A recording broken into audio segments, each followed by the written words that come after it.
This is not welding. This is TIG brazing. Hey, welcome to the shop. Today we're going to look at one of the most useful little rods that I like to keep around to use with my TIG welder, and that is silicon bronze. Now, brazing is different than welding because you don't melt the base metal. See, when you're TIG welding something, you actually melt and create a weld pool within the original material, and then you can add some similar material into it to build it up. Now with brazing, the intention is not to melt the base metal, but rather to heat it up and provide that shielded argon atmosphere where you can then add the brazed alloy to the top. And if you're thinking this sounds a lot like soldering, well, it's basically the same process, except brazing is done with alloys that melt at a higher temperature. There are several different alloys you can use for TIG brazing, but the two that are most common are silicon bronze and aluminum bronze. Today we're going to use some silicon bronze. Now silicon bronze flows a little bit better, and I like it for general repair type work. Now you can use it for joining bronze alloys, joining them to steel, joining tool steel to carbon steel or stainless steel, or even for cast iron repairs. A lot of times it's a little bit easier than using a cast iron, nickel type filler metal. Now, aluminum bronze is a little bit higher strength. It's often used for bearing wear surfaces. It's good for corrosion, especially in marine type applications. And so that can be useful too, and it can also be used in a lot of the same ways. But I think silicon bronze just flows in really nicely, and it's pretty easy to use and comes in really handy.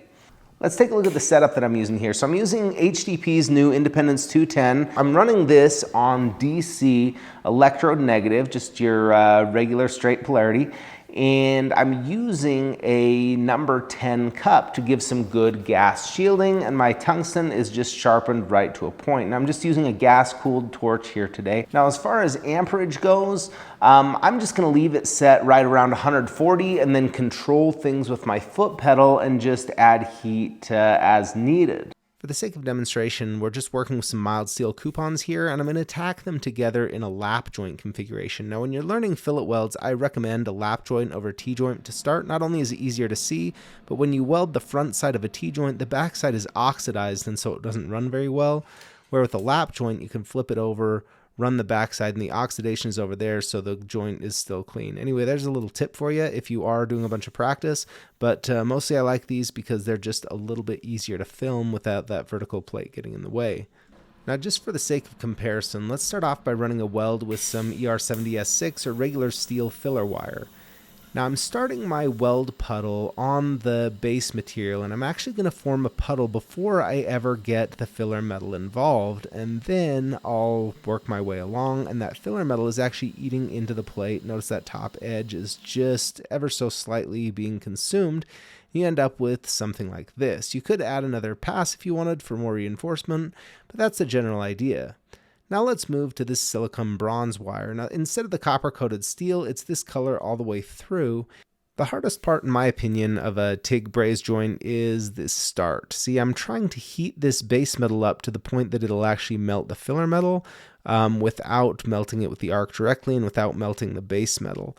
Now I have to test it a few times, and once I start to get a little bit of material down, then it will flow, and it'll flow and follow right with the heat profile off of that arc. So once you're off and started, it's very similar to TIG welding, except I'm not melting that base metal. I'm just following along and adding filler metal as I move, and that puddle will just track right in front of me. Now the heat's going to build up as you go along, so you need to speed up a little or back off amperage, just like welding. But you end up with something like this. There's usually a little bit on the surface whenever I run silicon bronze, but it doesn't take too much to clean up with a wire brush, and it can give a pretty nice look, but mostly it's just really versatile when you need to weld tool steel to mild steel, or you don't want to have a lot of distortion on a repair. It's not going to pull and warp as much as you would have with a regular weld.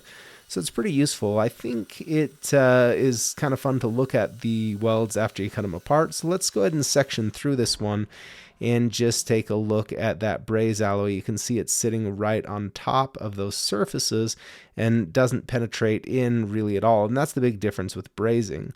So you might wonder, is that just going to pop off of here? So let's bend it open. Looks like that tack is holding it together a little bit, so I'm just going to nip through that real fast. and then go ahead and bend here and see if that braze alloy will just pull off of the steel. You know, there's no flux or anything on this, a lot cleaner than a torch braze. You can see it failed right through the braze alloy there. So with the right joint, you can get a lot of strength because you get reinforcement through the material it's bonded to. Now in reality, I don't TIG braze all that often, but it has come in pretty handy on several occasions where I need to join something that's dissimilar. I put a copper slip ring on a steel chuck before with it. I've done several repairs, done some cast iron type repairs, or things like that. So just a really handy tool to have in the belt. Now, if you enjoyed this or learned something, let me know by hitting that thumbs up below, and we'll see you next time.